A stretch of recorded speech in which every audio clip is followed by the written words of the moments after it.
why would they be sending a camera crew if I'm not going to get picked? Oh no. Oh my God. And so for the first time of this whole process, I let my brain think like I did it. Foreplay, presented by Barstool Sports. We got the entire squad. We are back. We're going to have a guest on this show. We don't exactly know who the guest is going to be yet, but if you've read the title of the podcast, you do know who the guest is because we're going to put it into the title of the podcast. We got a couple folks lined up. We're going to see when we could get them, when it makes most sense with the Ryder Cup next week, with whatever's going on this week, and all that good stuff. So there is a guest on this show. You'll figure it out and hopefully enjoy it at the end. I got to say that the Greenbrier, I came from the Greenbrier, incredibly interesting place. Greenbrier is where Bryson shot 58 this year at the Live event. They've had 10 PGA Tour events. Place has been there for over 100 years. West Virginia. If you guys think Pinehurst or Augusta or Saratoga, if anybody's been there, is a little bit of a trip back in time, the Greenbrier is one of the craziest trips back in time I've ever been a part of in my entire life. They make you wear a sport coat if you're anywhere basically on like the presentable area floor where there's activity going on. So casino, like the restaurant, after 7 p.m., men have to wear blazers. It's just incredibly old school. It's incredibly cool. It's in the mountains. It's in the middle of nowhere. So I'd never been to Greenbrier. I hadn't really known too much about it outside of the falconry and the commercials and all that BS. But we did Barstool Classic at the Greenbrier this week. It was great. Wildly interesting place. Dan, have you been there before for any event? I have never been there. Wasn't there some sort of like nuclear history? Is that like a hideout or something? The bunker. So there's like a bunker tour that you could do. And apparently they had in this bunker, they had, I guess you could do a tour, and I guess they had food for everyone, like President, VP, and every member of Congress for up to like 60 days or something. It was stocked with food and supplies forever. And this was like the spot that they would take people during the nuclear scares and the missile crisis and all that type of shit. What's the closest metropolitan area? Like, where do the people who are playing in the Classic, there isn't where they one come that from? Just like doesn't exist, basically. I mean, we flew into like, so there's an airport that's 15 minutes away that's small, that the runway was closed. Like last week they closed it, which I didn't know was an option that they could just, it's just a strip of land. I don't know why you can't just fucking open that. But so then we flew into like Beckley the first time, which was an hour away. And then this morning, me, Za, and Mancini flew out of Roanoke, I believe it is, like Virginia, which was an hour and a half from Greenbrier. So it's in the middle of nowhere. It's almost impossible to get to, basically. Yeah, no, it looks awesome. I remember they finished with a par 3, or at least they did at one point in time. CB McDonald, Seth Rayner. So same as the Lido and kind of some of the iconic courses we've been talking about lately on the show. But yeah, Greenbrier, incredibly interesting place, casino, old school. So it was cool. It was very cool. It's a architectural kind of gym. It had a punch bowl. It had it had a Biarritz. The third hole's like a huge Biarritz. So it's got a lot of the holes that you've kind of seen before. It's sweet. It's very sweet. You know, you say that you're not a golf course architecture guy, but you're talking about Biarritzes. You played in the old CB McDonald last week. You're playing the Lido today again. Yeah, I'm back in Sand Valley. The Matt Janella trip that I've talked about before is just coincidentally 2 weeks after we came here and filmed for the first time ever. And he usually does it Bandon Dunes, but he's doing Sand Valley this year. I've only been able to make the trip like half the time. I've been invited 4 or 5 times. We always have shit going on. I was like, yeah, I can make it. Sand Valley, bang. And then we ended up booking filming here 2 weeks before. So I'm back in Sand Valley, which is a fantastic spot to be. Lido is a course that we said over and over again, they're like playing it. We'd love to be able to see it twice. And I'm going to get to see it a second time. So hopefully you could kind of, understand the course a little bit better, see shots that you didn't see before and all that good stuff. But yeah, I'm back at Sand Valley, which is wild.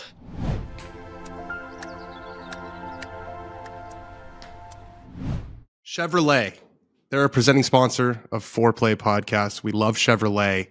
Look, it boils down to them being a trusted brand with innovation and scale. Those are 2 words that are thrown around a lot of buzz. Those are buzzwords that startup companies use, but when Chevy uses them, they actually have innovation. Right, because when those other companies talk about it, they don't even know what they're doing. They have no idea. They use those words hoping that they're going to trick other people into thinking they know what they're doing. Chevy, on the other hand, knows about innovation and they know about scale. They know about innovation because of the electric vehicles that they're putting out. They're on the cutting edge. They're the future. Chevy, they just know what they're doing. They've been around for a long time. 100 years. Chevrolet has been trusted with transportation needs for the last 100 years. They've always been there for you before. So who better to take you into the next phase of electric vehicles? And they're no newcomers to the EV game. Chevy has been in the EV game for a while now, selling hybrids and all electrics for over a decade. So if you're ready to make the switch, electric vehicles, hybrids, the future, learn more at chevy.com/electric. Again, chevy.com/electric.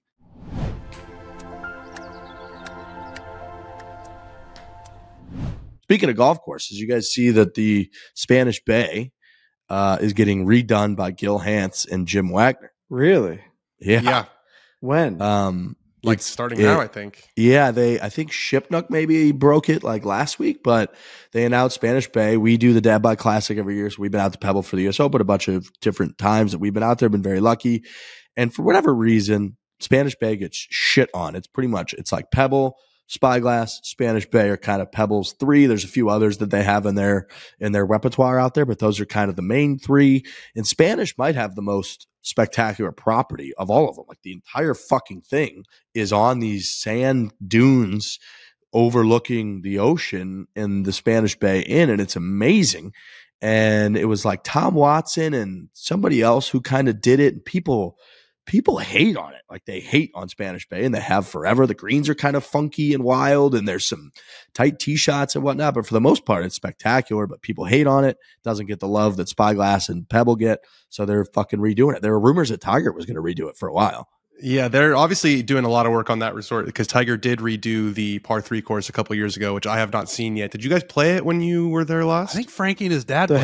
hay? Yeah, I played the hay. Is it dope? It's really dope.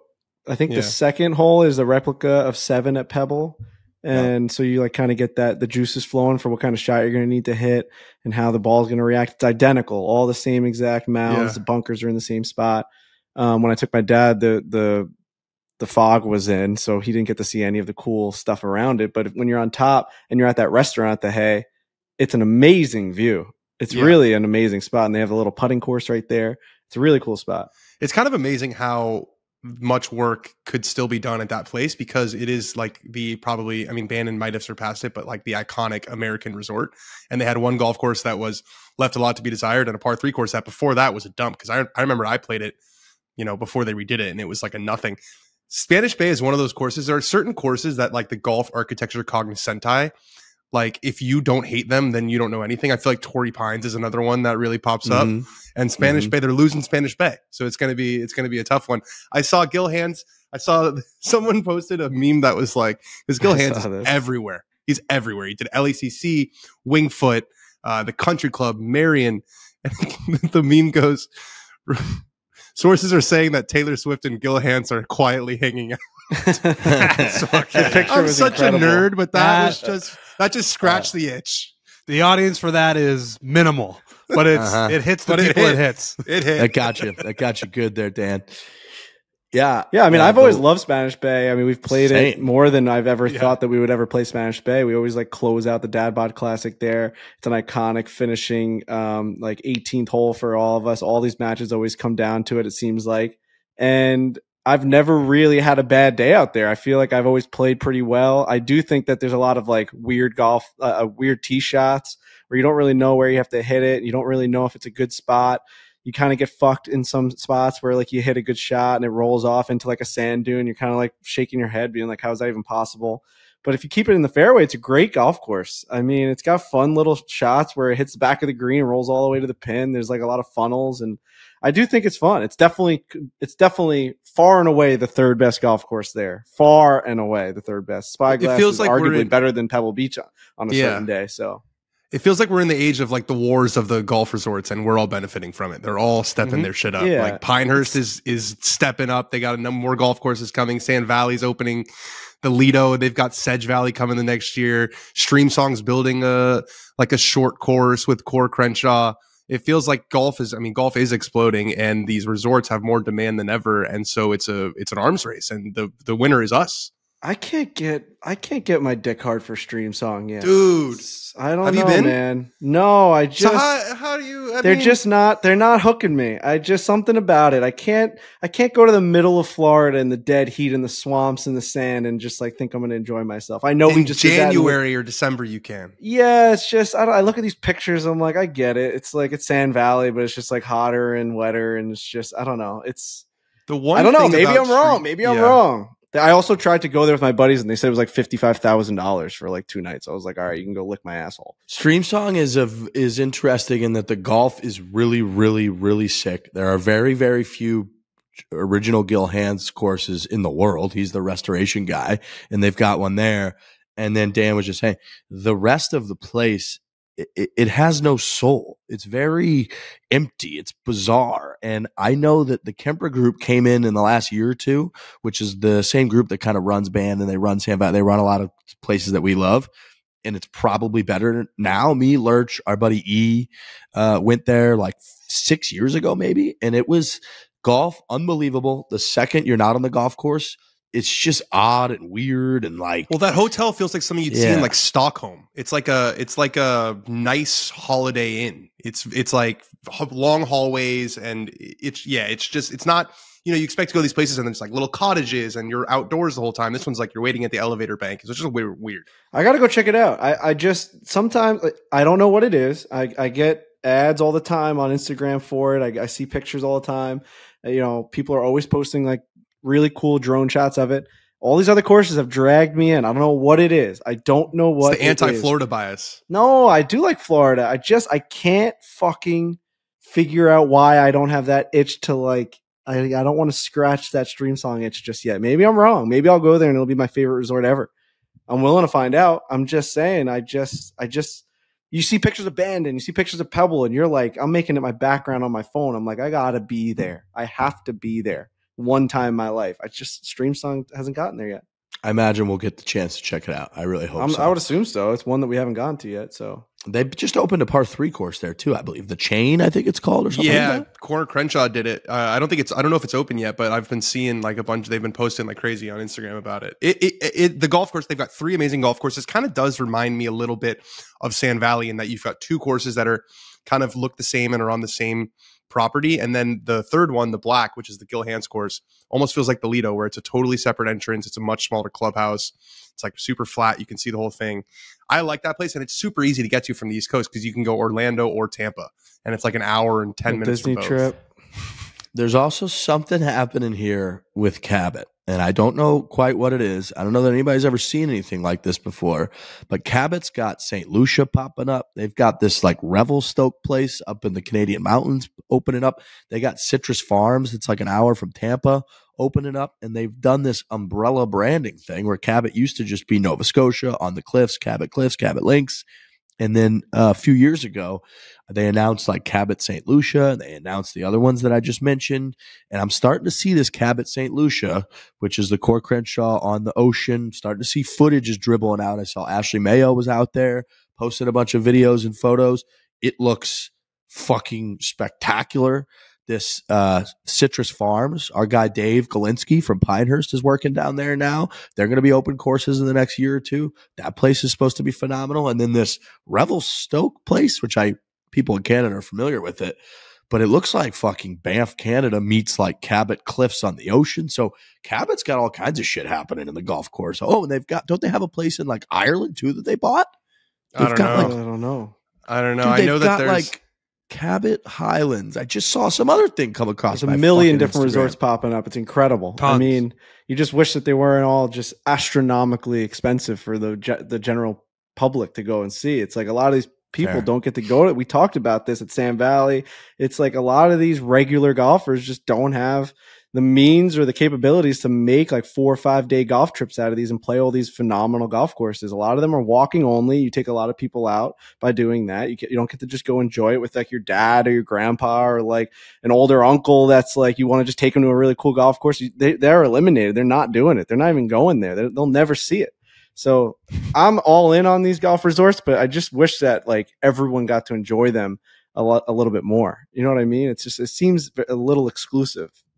Like we've been lucky enough to play them, but maybe you get enough competition, it'll drive some of the prices down. You know, they're just crazy. They're crazy. The prices, man. I'm with you. They're crazy. You play like a regular inland golf course, it's like $425 for a round. It's like, come on, man, that's fucking nuts. Yeah, but they're all full. That's the thing. I know. How do you blame them? They're making the money and they're putting it back into the product, and the amenities are incredible. It's just, I don't know. Less than 1% of people listening can even go to these things. I will say that the greens fee at Greenbrier, like we obviously got, I think it was $500 per person to play in the Classic, which it usually is. It usually is. You get a lot for the Classic, though. Yeah, right. You get a ton.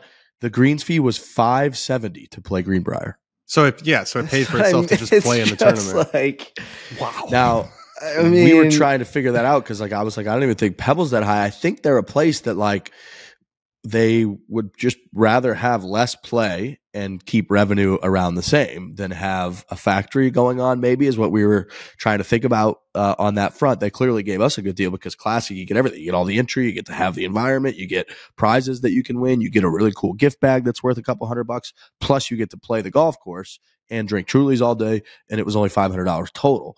But I think we had some guys that went in for a practice round on Saturday. We were having a beer Sunday night chatting. They're like, yeah, we wanted to get a practice round. We didn't really know. We went in there and paid, and they were like, yeah, it's $570. We were like, what? That is so much. They're getting out of control. I'm fine being the podcast saying that we got to get this shit under wraps. Well, did you see that Shadow Creek is $1,200 now? We got to figure this shit out now. Is there a bubble? That's the question. Is it the same people just going to all these golf resorts? It might be.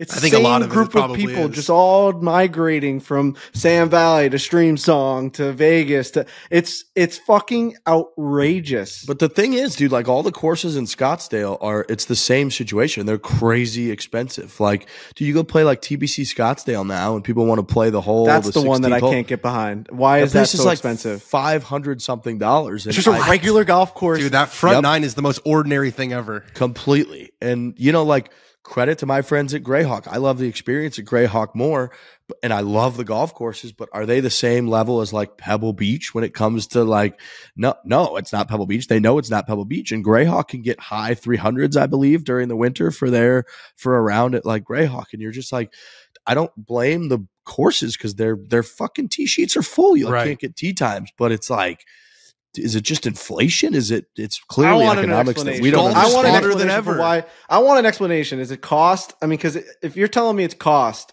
that's an expensive fucking golf course to run then. And I know they are expensive, but like, is all of the expense coming based off of the greens fee? I think it's demand. They can just keep raising it. Demand's crazy high. It's not like if you're charging that much and the courses are empty, you have a problem. If you're charging that much and your tee sheet's full for months in advance, it's like, why would you not charge that much? It's just, it's right. You're arguing against capitalism. Yeah, right. Which you can't, because it's like, obviously you're going to make it as expensive as you can.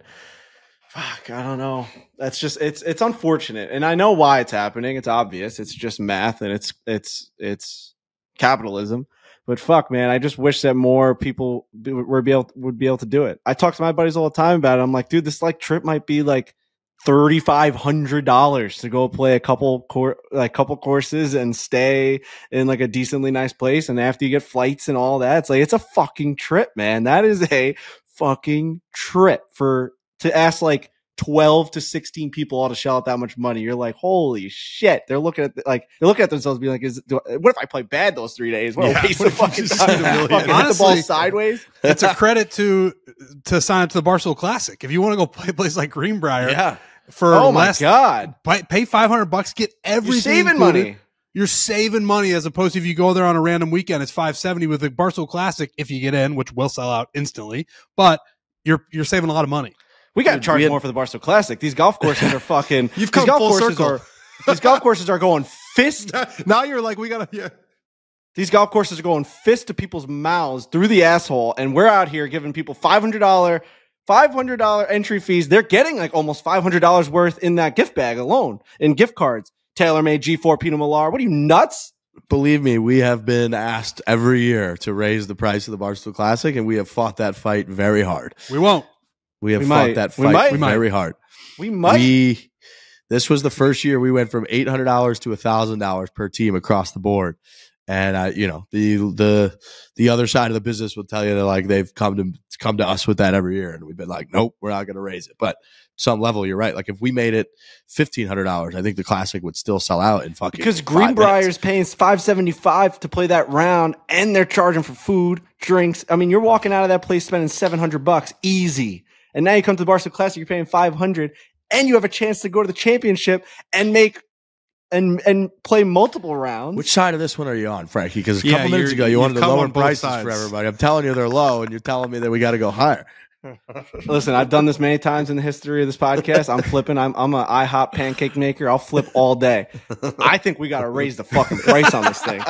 I think you got to. I don't care about the ordinary Capitalism is great when it's your bottom line. When you're like, well, now this is. It's interesting. You know what the problem is? Classic, like, I want to take a liberal, stand. You know, I want to take for not for me. I want to take a stand against these prices because I see it firsthand. I see it's like people looking on Instagram. We're fucking shoving it in people's faces. We're going to all these places. It makes me sick to my stomach sometimes looking at what we get to do. And it's like, all right, obviously we're like a marketing machine for these places. So they want us there and they want to show off their golf course. And we're like, look how amazing this place is. You have to come here. And then everyone goes online and they type in all their things. They look at the reservation. It's booked for a year. They finally get through and they look at this price and it's like $35,000 for you and your 12 buddies. You're like, what the fuck are you talking about? How can I even do that? I'll never see that with my own eyes. So it makes me sad. It makes me like pissed off that like the general public just can't even come close to, they can't even come close. Your regular 18 hole golf course is like 80 to $100. You're like, all right, that's a fucking nice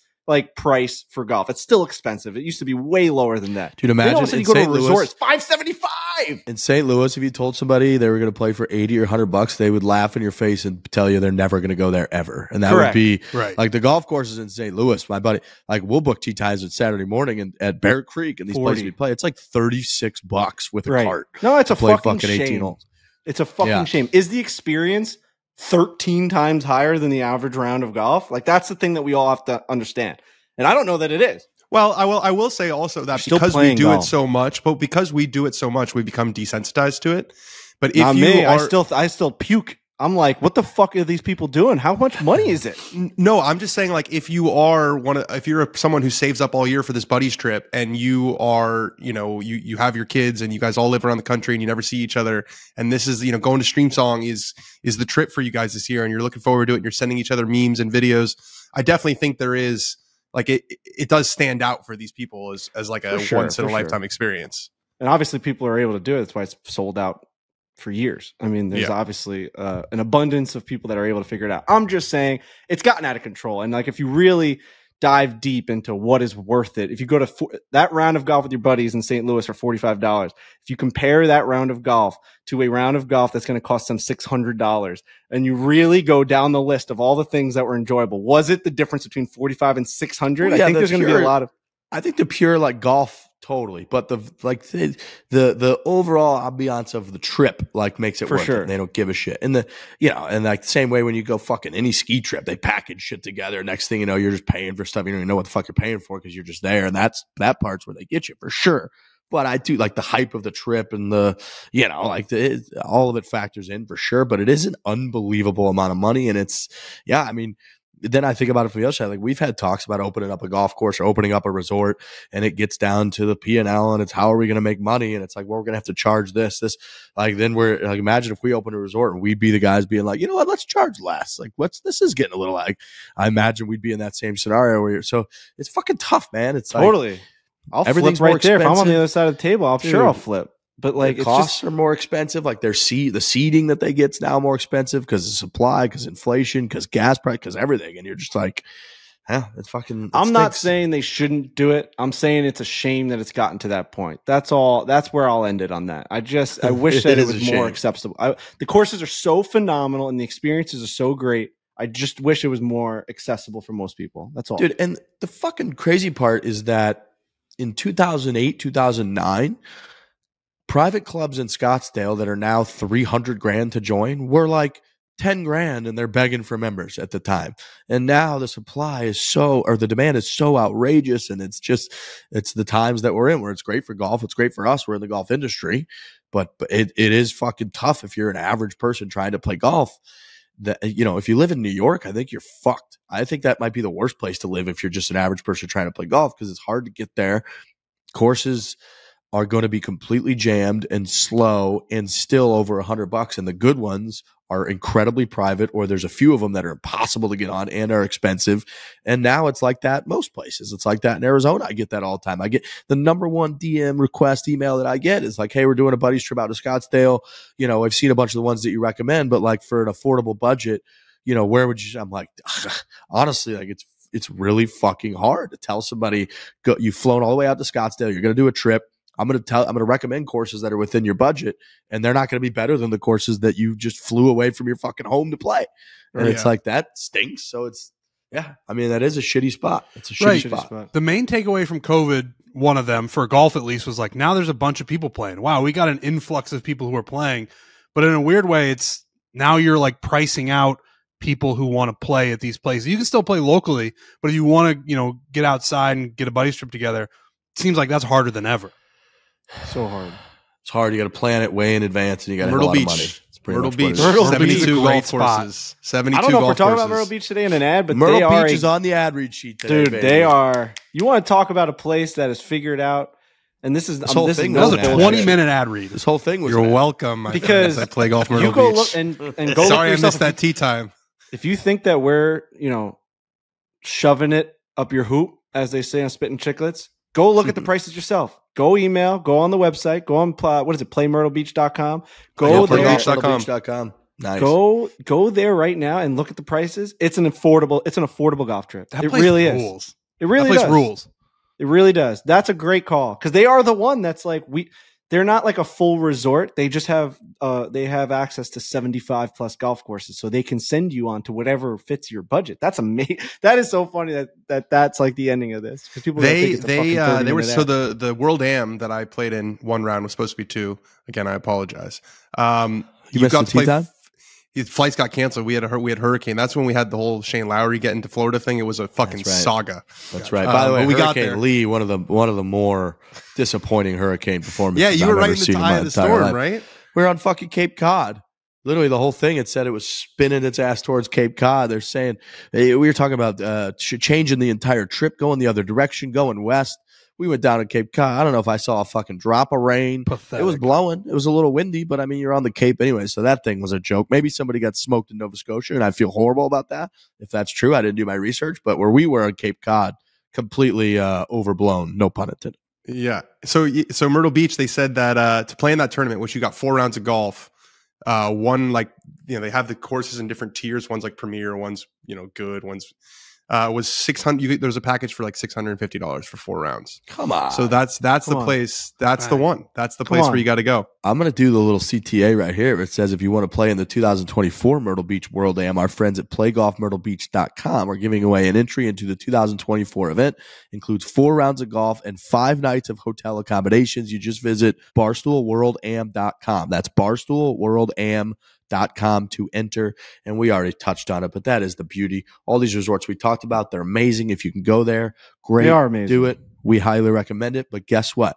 You're going to be pretty limited to the exclusive of the exclusive. If you go to Myrtle Beach, which has been voted as the best buddies trip destination in the United States of America, they got something for everybody. They got over 70 golf courses. They got high end. They got more playable courses. They got go-karts. You can just do what did we do? Like shrimp and fries on the ocean pier. We did. You can do a fucking steak dinner. You can do all kinds of stuff. So Play Golf Myrtle Beach gets it. They nail it. And just to end this, the world does need ditch diggers too, right? That's a saying. That's like not everyone's going to have the means to do everything. So at the end of the day, these places are fucking phenomenal. And if you do have the means to go to them, you have to go to them, because there is a reason why they are expensive, and they are fucking completely sold out for years and years and years. I'm not saying that we need more golf resorts. Maybe it will help a little bit with the competition. Maybe everyone will start to bring it a little bit down, because there's so many of them at this point. And we announced like 7 new ones that are coming on the show. I mean, Cabot. So we just sounds like demand a boycott. We're just going to demand a boycott on golf resorts all of a sudden, except for Myrtle Beach. Like, I'm going to cross the picket line on that one. We want to keep going to them. Like, I'm going to be going to them. You're going to be Drew Barrymore so fast. You're going to be. Yeah, I'll Bill Maher the fuck out of that boycott. I'm going to be going to them. I'm definitely fake. I've never stood my ground with anything, but Yeah, it's just it's an interesting conversation because we haven't had to, we haven't really had to live that life. We're so deep in the golf world and we go on all these trips, but we haven't like had to experience that grind of trying to like book like all of those things. We've been lucky enough to be on the other side of it, and it's just sometimes when you take a step back and you realize like it's not as easy as it seems, and it's not like, you know, we kind of portray this like, oh, you just go to fucking Cabot. It's like, well, like you might be able to do that, but it's like it's in 2 years. Like you don't even know if like people are going to be around, but it's like you don't even know what's happening in 2 years. So it's just sometimes I like to take a step back and realize like this fucking golf world it's gotten crazy after COVID. It really has, and luckily we've kind of got pushed with it, but there's pros and cons to everything. I'm wearing a shirt underneath here that helps my posture. So I don't know how old I am. What? But it's a like t-shirt. a Spanx? Are you wearing a bulletproof vest? What is that? It's a t-shirt. It's really hard to. I can't really explain. You're also it, wearing. Is that the shirt with you and your dad's face on the back? Yeah. Look at this. That's unbelievable. What a shirt! Don't fall. Great shirt. So you're wearing Spanx? And there's no free ads. I bought talk about memes. Is that what the I bought a $150 t-shirt, and it's got all these little things inside it, and it grabs your tits and pulls it all the way to your back. Like if you look on the inside, if you flip it inside out, it's got a bunch of fabric that just tightens your shoulders underneath your armpits and all the way to your back. And it like, you see how my posture is? Riggs is right. That's a corset. You see how my posture is? Yeah, you look great. It's supposed to. Now I got Instagram added out the ass for this thing. It was like you're gonna breathe better, you're gonna think better, and it's showing all the caricatures of it had a little cartoon of a guy breathing better and his brain, all the synapses and all of the firings and all the electrons and neutrons and all these things. Jimmy Neutrons were shooting up his spine into his head because he had this T-shirt on. What's the review? You think you feel smarter? You made some good points about golf resorts. I just think I'm a little more snappy today. I don't know. And I wore it to bed. I do think it gets a little sweaty. I don't know if you're gonna be able to even wash it. I've been wearing it a lot. But I do notice that my back is way more straight. I just think that I don't want that fucking hump on my neck anymore. And I was getting crazy neck pain, and I have the C7 disc bulge situation going on. I went and got MRI'd. It's a nightmare getting an MRI, by the way. You get into that thing. Were you like this? I mean, Trent's been in an MRI once or twice. It's not fun. It's not fun. Those things don't bother me. Bro. You feel like you're in a casket. I love it.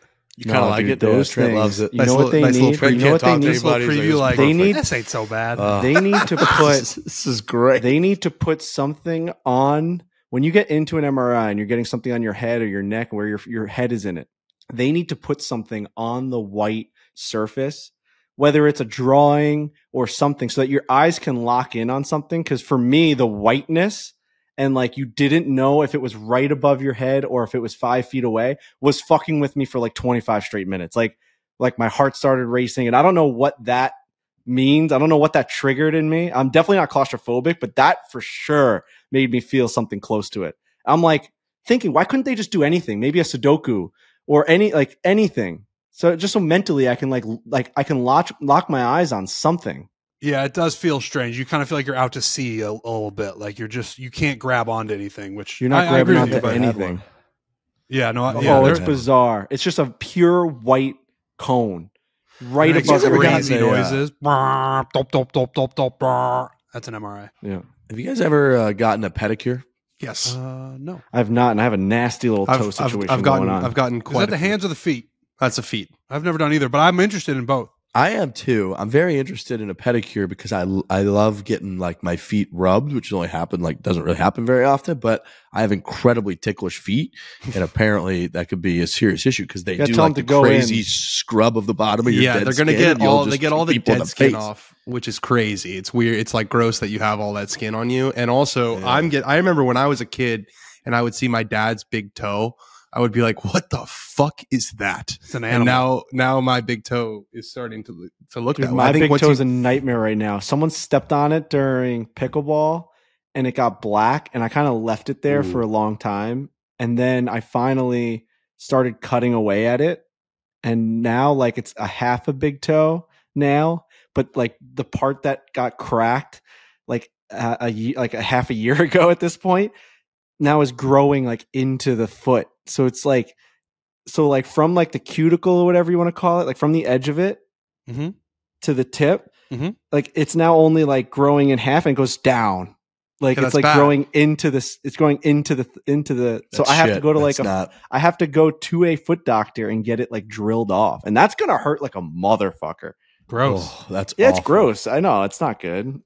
It's really I've had quite a few feet treatments. I've even had the when I was in Japan once, and the fish eating the dead skin off your feet. You ever had that or seen that? You like put it in a bucket? Yeah, you put your feet in a bucket, and they have these like little fucking fish that eat they're like the dead skin off your feet. If you have ticklish feet, Riggs, they should not let you in that building. Yeah, that fish thing, I can't. That gives me the heebie-jeebies. But it's a weird, like I'm in between because I love having my kind of feet like it. Yeah, it's like fuck, sucks. I've been having an issue, and I'm not going to get into it too much because it's gross. But ever since I shit myself, every fart since has felt like I have the yips. And I don't know if anyone else has ever experienced this, but every fart since I shit myself has felt like I shit myself. Like, I don't know if I have it's looser. They're just not clean. They're like that's your body teaching you a lesson. That's your body being like, we can't have that happen again. I can't fart anymore. I can't. The days of letting one rip are gone for the foreseeable future. I've every time I'm about to let it go, it's like something goes on in my brain where it's like, you can't let that go right now because you don't know what's going to come out. And then I try and force it out, and like it's like, oh no, was that? I'm running to the bathroom, I'm wiping myself. I'm like, what's going on? And I haven't done it since, but it's something mental, man. It's your body self-policing itself. It's trying to be like, we're not letting that happen again. I heard when you turn 30, weird shit starts to happen. I didn't know I'd lose the ability to actually fart. But it's more like you just get like sore. I don't know that it becomes you just shit your pants all the time. I'm the lone 20s warrior still kicking. I've felt horrible ever since I turned 30. It's for the birds, dude. I don't recommend it. Sorry. Turning 30? No, it's for the birds. It's the worst decade in my life by far. Dude, I'm out here shitting myself, and I'm wearing shoulder correction t-shirts. So you want to talk to me about turning 30? Dude, I'll get 5 hours of sleep, and then 2 nights ago I got 10 out of nowhere. My body was just like down. It was like I was in hibernation. I've never experienced anything quite like that. I almost missed the podcast the other day because I slept in. I slept until 10:50, and I was like, wow. What's happening? It was bad. It felt weird. I actually didn't love it. That's right, I know we got to go do this interview. Yeah. All right. We have our interview coming up, and it is with Keegan Bradley. We had a great little chat with him. We talk Ryder Cup. We talk Phil Mickelson. What else did we talk about with him, Danny? There's a lot of Ryder Cup stuff. Yeah. No secret that Keegan was on the bubble, kind of the consensus first man out. He gave a statement in the immediate aftermath that was pretty emotional and showed how hurt he was. Shared a lot of stuff on social media about how much it meant to him and how much he wanted to make this team. So I knew we wanted to get Keegan on the show for a while, but wanted to give it a little bit of space after what was a tough time. I think he really put a lot into this, but got him on. He talked all about the sad part of the Ryder Cup, which is him missing out, but also his fond memories of it. Gave you kind of an inside look, his time playing with Phil. So Keegan's man, and I think people are going to enjoy this. And quickly, before we get to Keegan, Ryder Cup merch. We are selling Ryder Cup merch. We have it. It's been flying. We've got some left. If you want to get Ryder Cup merch, buy it right now. Store.barstoolsports.com. Look it up. We've got polos. We've got hoodies. We've got T-shirts. We've got crew necks. It's some of the coolest stuff that we've ever put out. It's co-branded with the Ryder Cup. So it's very, very cool. Very cool opportunity for us. If you want some of that stuff, again, go to store.barstoolsports.com. Get your red, white, and blue, cheer on Team USA, and look stunning while you're doing so.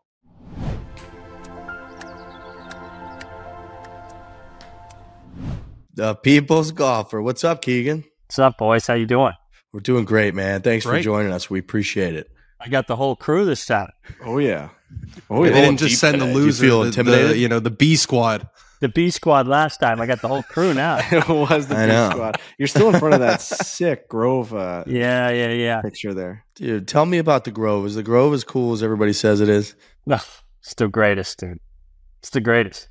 I can't even, it's just the greatest place ever. Like, look at this right across the thing. It's like one of MJ's racing shit. It's just a fun place. Oh man, yeah. I know our boy Lurch was there at one point, and I think he like took a photo that you're not supposed to take. And it almost, I feel like the Grove, we almost don't want you to be able to tell us about the Grove. That's kind of the aura that I feel like it's supposed to have. I get so bummed out when I go on social media and see like in-depth videos of the place, because like it's such a fun thing when you come here and when you watch people's reactions and they see stuff, or they see Michael, or they see like the cool shit. It's just awesome. That's unreal. So how are you doing right now? I mean, I got my Ryder Cup shirt on. You made waves, I would say, which I think is a huge testament to you as like the guy for the Ryder Cup that probably got snubbed the most. You were incredibly candid. You posted the stuff on Instagram about how much it meant to you the last couple of times that you played. We're a week out now. How's your mindset right now? I mean, I go through different phases. Like I go through where I'm just like kind of sad about it, and I think like, was this my last chance to be on a Ryder Cup team? And then I go through phases where I'm pissed off. Like I just like, I felt like maybe I should have been on the team. And then I go through phases where I'm like, I totally get it. Like I understand. And if I was the captain, I would have picked Justin as well. I think that he's just, first off, he's one of the best players in the last decade. Also, he has got something that other players don't. And I just think he's just a competitor, and I would have picked him too. But I go through times where I'm bummed out for sure. What was the call like? I think that's something that, we'd all, it's one of those calls you're waiting for. You're getting a call either way because you're on the bubble. Did you get any sort of warning? Is it just, it pops up from Zach Johnson, and could you tell kind of immediately? Yeah. So after Atlanta, we're kind of heading home. I'm in the car with my wife and my kids. It was just such an unsettling feeling because I was sort of almost thinking like maybe I'm going to get a call before the deadline, and I'm going to be on the team. Like that happens sometimes, and I thought it was a long shot, but like every time my phone sort of did something, I thought maybe it's Zach or whatever.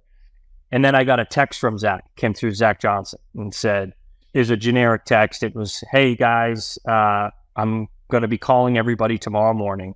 And I'm so bummed out because I'm like, oh shit, I got another night now of like of sweating this out. And on Sunday nights of tournaments, I never sleep. Whether I play, the better I play, the worse I sleep. But it's just for whatever reason, my brain is just maxed out and I don't sleep. So that Sunday, so this was even more so. So that Sunday night, we get home, couple drinks. It's the end of the year.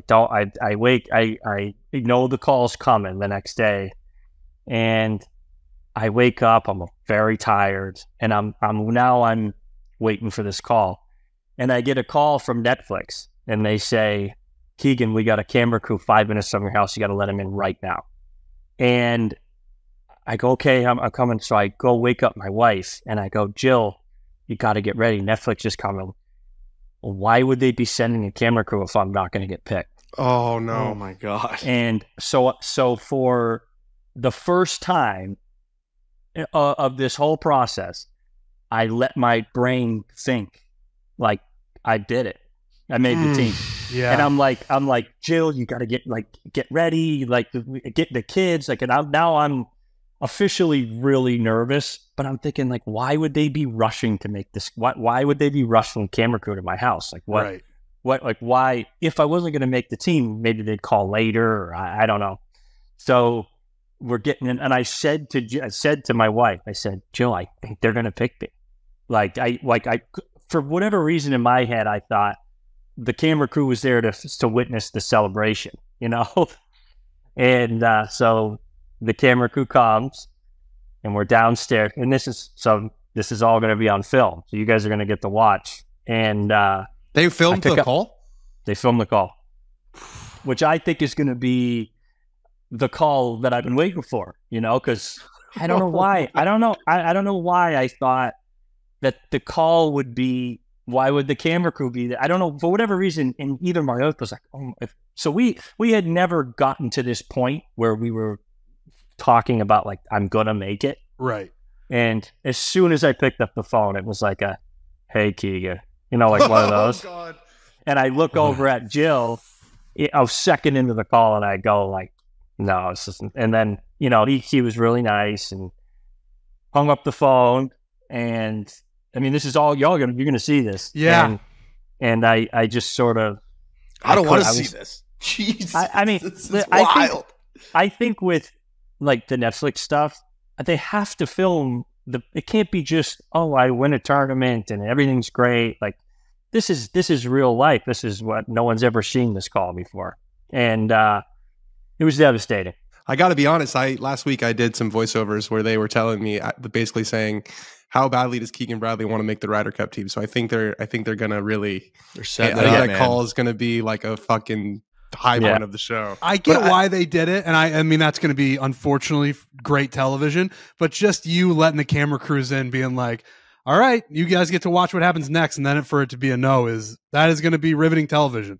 Yeah, and I have no problem. I wasn't upset that they did this. I didn't. I totally get it. But in my mind, I thought, I'm thinking, this is the call. They want the big celebration. My kids are down there. My son was playing. I had a little basketball hoop in my kitchen, sort of, for the kids, and we're shooting hoops. And we get the call. I put it on speaker, and it's, "You're not on the team," basically. And my wife and I was speechless. I was not speechless that I thought I was for sure going to make the team, but it was like reality was setting in.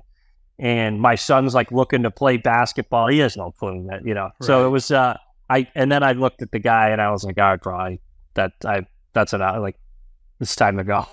Get out of my house. Yeah.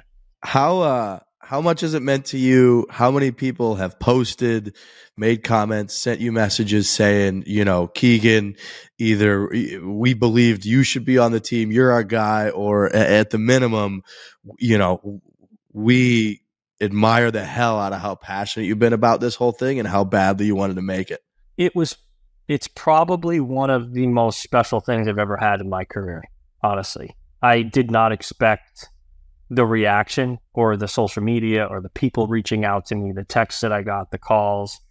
The social media thing was crazy because it's never 100% positive. Doesn't matter what you do. You could donate $100 million to charity, and there will be a certain group of people that'll call you an asshole for something. And I was going through these messages, and it was really meant a lot to me because as a player, I never really know how the public feels about me. And in my mind, I always go to sort of the negative, and I think like, people don't like me or whatever. And it really meant a lot. It helped. I'll put it that way. It helped the not being on the team. Man, yeah, the way that it plays out is so unique and so different for a Ryder Cup versus almost any other sport. And I know that you posted a few different things that were incredibly powerful. One of the most interesting ones to me was how you spoke about how, you were aware and you made efforts to not, be an outsider. And there's been a lot of comments about a boys club. How did you try to not be an outsider, quote unquote? My whole career, I haven't had sort of the path that most 95% of the guys. I grew up in Vermont. I grew up in New England, Boston, and went to St. John's. I didn't go to Georgia. I went and played on the Hooters tour. First mistake, not going to Georgia. Yeah, I would have loved to go to Georgia. They didn't want any part of me. But I sort of was never in this crew. I remember I have this vivid memory. The Northeast Dam, which I'm sure you guys have heard of. Wannamoysit. It's basically like the Masters of amateur golf. You got to get invited. I grew up in New England. Never would get invited. They never would invite me. I'm not trying to sound cocky, but I was a good player. Like I was winning tournaments, winning college events, and they wouldn't invite me. And finally, my last year that I was eligible, they invited me. And I remember it was a Walker Cup year. And Buddy Mariucci was the captain, I believe. And we were sitting on the patio of Wannamoysit, and Buddy sat down at the table. And it was the Walker Cup was going to be like later that month or whatever. And every single player pulled up chairs to this table, and there was 15 guys huddled around this table. And it stuck in my brain because I just was never part of that group. And part of it's my fault. When I first came out on tour, I was such an animal, man. Like I didn't want to be friends with anybody. I really didn't. I would even make stuff up in my mind about what this guy thinks of me or whatever. I mean, I didn't come from any money, so like this was serious for me. Like I wanted to win, I wanted to make money, I wanted to help my family. So I sort of had a different. I never knew how long I was going to play the tour, so I was an animal. Like I just wanted to do well, so I never really made friendships, and I really, really regret it. If I was to go back, I regret it because these guys are all really close. And so this year, I tried to, sit down at a lunch table with one of these guys, or maybe if I'm playing with them, chat a little during the round, which I never do. And they're all such great guys. It's easy, but I'm sort of an outsider. I mean, I am an outsider still, but it's a tough thing because they have partners that they play well with in these things too. So I understand.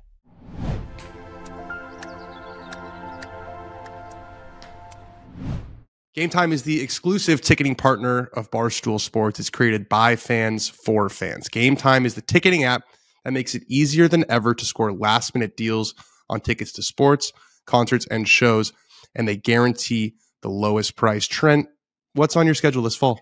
Oh, you know what? I actually have to look at it, but I want to go to more concerts. I've gone to a couple of concerts already, thanks to Game Time. You go on there right before you get the lowest prices. You're going to see your favorite artists. I saw Tyler Childers. I saw Billy Strings. I've got my eyes out for any act in the New York area.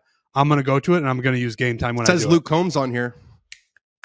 That's interesting. They'll even credit you 110% of the seat price if you can find a better deal elsewhere. So you're getting the lowest price. You can also get limited time discounts with exclusive flash deals. The purchase process takes just 2 taps and 10 seconds. And once you buy your tickets, they're delivered directly to your phone. No printer needed, no paper, none of that stuff. The app allows you to easily share tickets with friends via text so you can get into the game seamlessly, skip the hassle, and enjoy the moment.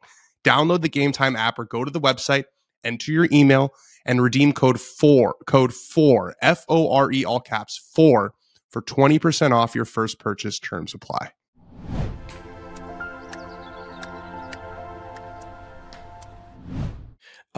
Is there any part of you whatsoever that, I know you want USA to win, obviously, but is there any part of you that wants USA to win, but the captain's picks go like 2-8 for the week? No. No, and I can say that, because in years past, I would say maybe something different. I've gotten this call. I've gotten this call 3 or 4 times in my career, so I don't feel that way, and I'm sort of proud of myself for not feeling that way because I really want these guys to do well. I want JT. I want these captains' picks. I mean, Sam Burns, Colin Morikawa, these guys are such good guys and incredible players. I don't think anybody could say, I don't think that was a bad pick. I think that they're all... I wasn't a fan of the pick. Oh, okay. Well, I mean I think from a golf perspective, I mean, like what you said, I mean, he's good friends with Scotty. They've had success together. They're good pals. But I agree with you. I thought the JT pick was a no-brainer, but I would have picked you over Burns. I mean, listen, I don't really know what to say. I hope they play well. I'll be watching. Like my wife and I were planning a trip with our kids, and we sort of wrote down this date after I didn't make the team, and then we both realized it was the Ryder Cup weekend, and we're like, I think we're gonna want to watch that and check that out. So I love Zach. Zach was, when I came out on tour, Zach was like one of the guys, one of the veterans that I looked up to. So I want them to do great, win. Last time we talked to you, you kind of talked about reimagining your game. You made changes to the way that you were playing, your body, your diet, a lot of the things that you had to really tackle for this next phase of your golf career. There's got to be a part of you that's super proud that you're even in this discussion, right? From where we kind of last talked to you and like where you saw your game and where you wanted it to be. The fact that you were right there, you have all these people pulling for you. Like, a lot of people think that you should be on a Ryder Cup team. Is there a part of you looking back at where your game was to where it is now, where you're like, fuck yeah, man, like I did it, like I did what I wanted to do? Yeah, it's so hard in the game of golf to enjoy any of this, because like even like I have a bunch of time off, but I feel like I have to come to the course and do work like I did today. I just feel like I have to. So at this point in my career, I'm trying to enjoy this stuff more, because I put a lot of work into this. And as for the Ryder Cup and stuff, I sort of had not admitted it to myself out loud, but sort of thought, I don't know, I'm probably never going to get another chance. And I got to the point now where this year where arguably I should have been on the team. So I'm really proud of that. I really proud of winning 2 times this year. That's so hard to do on this tour. And then winning Hartford, man, other than winning majors, that's it. That was every now and then I'll be like driving in my car and I'll think about that walk up 18, and it like gives me goosebumps. It's just so special. Switching gears a little bit with the Ryder Cup coming up next week, just thinking back to your time on the Ryder Cup, it was obviously a little bit different. It feels like it's more of a established process now with the assistant captains and the scouting trip. But is now when the group chat starts to fire up? Like, what are the emotions kind of the week before, because no one's playing? Yeah, things are starting to get real. Like I'm out at the Grove, and the whole team is basically out here every day practicing. So like I'm out here, they're on the other team, they're going out and playing some holes. So I'm reminded every single effing day about this. But, that's brutal. You're describing just a torture chamber. You gotta go somewhere else. Like, hey, you can play behind us. You could, just playing back. I'm so sick in the head that I'm actually a little bit thankful for all this, because I need this sort of to piss me off and to get me going. Sure. And like when I'm like a day like today, when I don't play for a month, I could easily say to myself, you don't need to go today. And then I think, remember when they didn't pick you for that Ryder Cup? Like maybe you should go out there today and put. It's like when they didn't invite you to the Delaware 20 meeting. Yeah. So I'm lucky that they gave me that gift, which is nice. But this is when the pairings are starting to really come out. And this is when you're starting to talk about evens or odds and alternate shot. I remember Phil and I, for the Memorial President's Cup, we had decided which holes we were going to tee off on 2 months beforehand. We had been talking about it. So the strategy's starting to happen. You're really starting to come together as a team now. And what I think is cool is I think all this controversy is only going to get them tighter. And it's going to get them like, we're going to do this together. We're going to show these guys we know we should have been on this team, and I think that's going to be great for them. I know, man, some of my favorite memories as a Ryder Cup fan are you and Phil going crazy. You're like huge triple fist pump. What's your relationship like at this point with Phil Mickelson? I mean, I obviously don't see him very much now because he plays the Live. I see him at the majors every now and then. I mean, Steely, one of my best friends, is on the High Flyers on his team, so I see him, here and there. I don't talk to him very much. I wish him the best, especially with Steely on their team, because it's, I'm super, super close. But I miss those times with us in those Ryder Cups and President's Cups, because we were so tough, and we sort of knew like these guys are gonna have to play so good to beat us, and we were just tough. Did Phil make you feel comfortable in those moments? I feel like he's a guy with his little witty and one-liners and the way he talks shit about the other guys. Like I felt like he was roping you into kind of his world as one of the younger guys, rookie, making you comfortable. Yeah, he just knew exactly what to say to me. And what Davis told me, because my rookie year, everyone was telling me how lucky I was to play with Phil, which I was. I mean, he's one of the top 5 to 10 greatest players ever, probably. But Davis Love, this is one of the great reasons why he's a great captain. He came to me one time and he said, because I would listen to all Phil's stuff and I would do it. I would, whether it was look at me and give me the energy, or, I would love it. Or like, this is what we're going to do on this hole. And I'm like, hell yeah, this sounds great. And Davis said to me, he goes, just so you know, Phil needs you just as much as you need him. And it was like, that made me feel good, because it's intimidating teeing it up. People forget in that Ryder Cup, I played 25, 30 PGA Tour events, whatever it was. Like I was still like a real rookie. Like there's some of these Ryder Cup rookies are rookies, they've been on the tour for a decade, but I text him now and then, every now and then I'll text him and say, thanks so much for, doing that for me. It's crazy. We were talking about boys trips and buddies trips.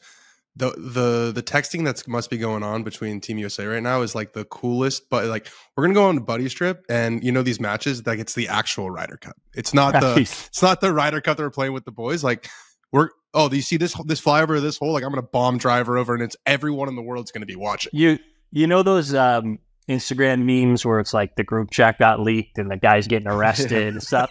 You wouldn't want that group chat to get out. I don't think that'd be very pretty. That's great. Oh God, that's great. Yeah, I remember, as a guy, like these guys are mostly up in New York. I lived in New England for 10, 12 years. Like what the Travelers and the Hartford event means to everybody that plays golf in New England. Like it's hard to kind of explain. And there's only a couple. I think of like when Max won at Riviera a couple years ago, like how much that meant to him as a SoCal guy, and watching you come up that 18th at the Travelers this year and how much it meant to you. Like it felt like for you, that must have been just as big as when you won the PGA or as close as you could possibly get to that. Yeah. I mean, no offense to LA or Riviera, because the Riviera is my favorite course, but LA fans aren't like New England fans. It's just a fact. And that was so insane, and so like I'd be driving down and the security guard would be giving me a fist bump on the way in. It was really intense, man. Like I woke up that morning and I was on Sunday trying to distract myself from everything. I went out and played basketball with my son, and people are driving by honking the horn, and it was really, really intense and in scary, honestly, because it was just meant so much to me, and I had to try to really downplay the whole thing. But I other than I hit a couple weird shots. I didn't even hit that many weird shots on the last, but I made some bogeys. But other than that, I really didn't. Never was in trouble. I hit great shots the whole time. It was the best I've ever played. Yeah, we were talking about buddies trips before, and we were going through all these amazing golf destination resorts that are popping up like every single week, it feels like now, and they're all competing with each other for all the different facilities and all the things that you get when you go there. Have you had a chance to go to any of these, like the Bandons or the Cabots? Have you gotten a chance to experience any of this stuff yet? I never have. My buddy John Kern, who used to play the tour, works now. He's trying to get me to go up here, isn't he? Well, no, he lives down here in Florida. He has a real job now. But he's trying to get me to go to Hoopie in a little bit. Yep. Golf to me, I haven't done any of that, and I'd like to, but if I could go play around the golf for a weekend, I'd want to play here at the Grove. I just would. I just love it. But so maybe someday with my buddies, I'd love to do that stuff. It is amazing when you take a step back and you realize, like, to us, the coolest golf destinations and experiences, most of the top players in the world don't really have a chance, or like have the you don't have the time or the passion to go and play a place like that, because you're grinding. That's your job. That's your job, and like you're grinding on it 24/7. But for us, like going to play a Cabot is like, it's life changing. And it's so funny that when I think about, like, you guys don't even go to these places. No, I used to have that feeling as a kid. I'd love to play new courses. I have none of that.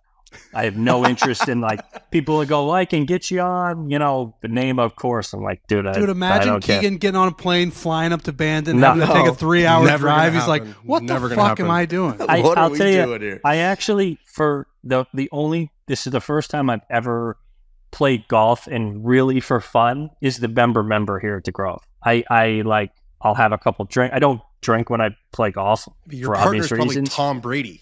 Well, I mean, but I get to come to the 2 days here and like live a normal golf life. Like I could go have fun, and I'm not worried about practicing. And so I get to feel that.